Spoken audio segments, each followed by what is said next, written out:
빵보다는 빵을 만드는 기술을 제공하라.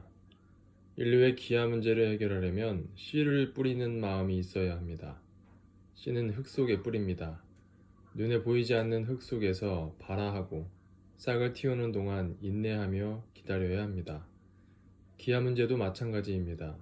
먹을 것이 없어 죽어가는 사람한테 당장 빵 한 덩어리를 주는 것보다는 지금 당장 힘들고 빛나지 않아도 밀을 심고 거두어 빵을 만드는 기술을 알려줘야 합니다. 그래야만 보다 근본적이고 지속적으로 굶주림을 해결할 수 있습니다. 우리는 지금부터라도 굶주림으로 고통받는 지역의 풍토와 흙, 사람들의 기질을 함께 연구해야 합니다. 아프리카에는 만추카라는 나무가 있습니다. 콩고 사람들은 소를 팔기 전에 영양이 풍부한 만추카 나뭇잎을 먹여 소의 살을 찌웁니다. 사람들도 만추카 잎을 절구에 찢고 기름을 넣어 반죽한 뒤에 지져 먹습니다. 그러니 만추카 나무를 많이 심어서 독성이 있는 뿌리만 잘라낸 뒤 나무 전체를 가루로 만들어 빵이나 떡을 만들 때 넣으면 어떨까 하고 생각합니다. 또 고구마와 모양이 비슷한 뚝감자는 땅에 심으면 얼마나 빨리 자라는지 다른 구황작물보다 수확량이 3배나 많습니다. 뚝감자를 많이 심는 것도 기아 문제를 해결하는 데 도움을 줄 것입니다. 자르딘에서는 큰 지렁이를 이용해 농사를 짓기 때문에 땅이 비옥합니다. 그 지렁이는 상파울루의 캠피나에서만 서식하는데 생태 습성을 연구해서 다른 곳에서도 기른다면 농사에 유용할 것입니다. 마토그로소 지역에는 우리나라 사람들이 진출해서 누에를 연구합니다. 누에를 치면 값비싼 실크도 얻고 영양제를 만들어 팔아 식량을 살 수도 있을 겁니다. 인류의 기아 문제를 단번에 해결할 수 있는 획기적인 방법은 없습니다. 나라마다 사람들의 식성과 습성이 다르고 또 자라는 동식물이 다르기 때문입니다. 중요한 것은 이웃에 대한 관심입니다.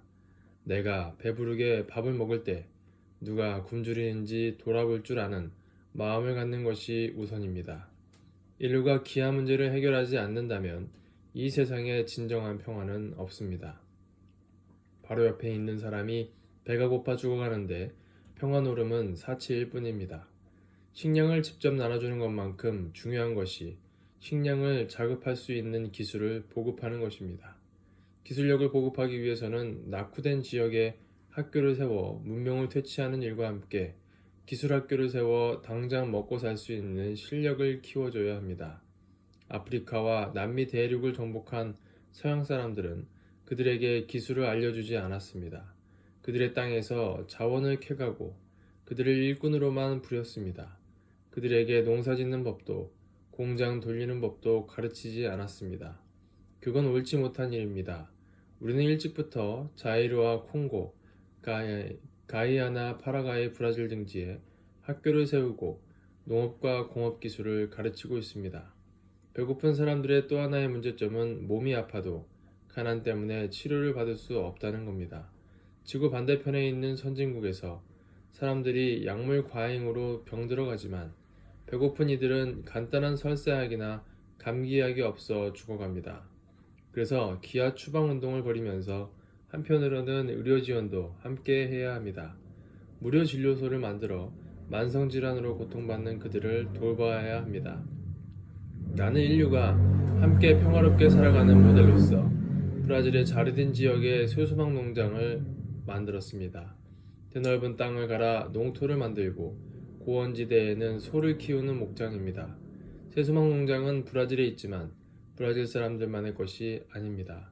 배고픈 사람들은 누구라도 쇠수막 농장에 와서 일하고 먹을 수 있습니다. 전 세계에서 온 5색인종 2천여 명이 항상 먹고 잘 수 있는 곳입니다. 초등학교부터 대학교까지 교육기관도 함께 설립해 농사도 가르치고 소를 키우는 방법도 알려줍니다. 나무를 심고 가꾸는 법, 고기를 잡고 가공해서 판매하는 것까지도 가르칩니다. 농장만 하는 것이 아니라 강 주변에 수많은 호수를 이용해서 양어장도 만들고 낚시터도 만들었습니다. 파라과이 국토의 60%를 차지하는 차코는 오랫동안 버려진 땅이었습니다.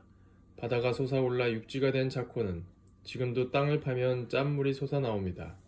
나는 7순이 넘어 파라과이에 들어갔습니다. 오랫동안 버려진 땅에서 살아온 그들의 삶은 말할 수 없이 피폐했습니다. 그들을 보는 내 마음이 얼마나 아픈지 이루 말할 수 없었습니다. 나는 진심으로 그들을 돕고 싶었지만 그들은 얼굴색이 다르고 말이 다른 나를 받아들이려 하지 않았습니다. 하지만 나는 그 정도에서 포기하지 않았습니다. 석 달 동안 파라과이 강을 따라다니며 그곳 사람들과 같이 먹고 같이 잠을 잤습니다.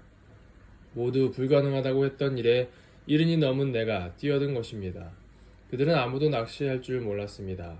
내가 낚시로 물고기를 잡아 올리는 것을 본 그들이 신기해하며 곁으로 몰려들었습니다. 나는 그들에게 낚시법을 가르쳐 주었고 그들은 자신들의 말을 가르쳐 주었습니다. 그렇게 석 달 동안 함께 배를 타면서 우리는 서로 친해졌습니다. 그들이 마음을 열자 나는 세계가 하나가 되어야 하는 이유를 말하고 또 말했습니다. 처음 그들의 반응은 시큰둥했습니다. 그렇지만 차코의 사람들은 해마다 조금씩 변해갔습니다. 그렇게 10년이 지나자 뜨거운 마음으로 세계평화 축제를 열 만큼 달라졌습니다. 파라과이 강은 바다처럼 깊고 넓습니다. 나는 파라과이 강에 큰 배를 띄우고 고기를 잡았습니다. 할 일이 없어 굶주리던 차코 사람들은 이제 고기를 잡아 생계를 유지할 수 있게 됐습니다.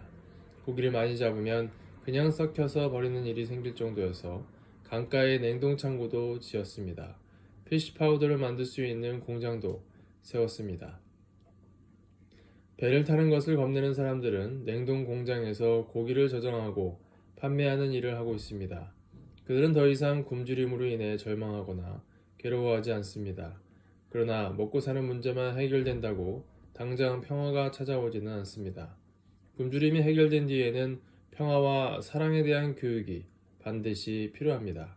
나는 자르딘과 차코 같은 지역에 학교를 많이 지었습니다. 처음에는 주민들이 아이들을 학교에 보내지 않고 소를 치게 했습니다.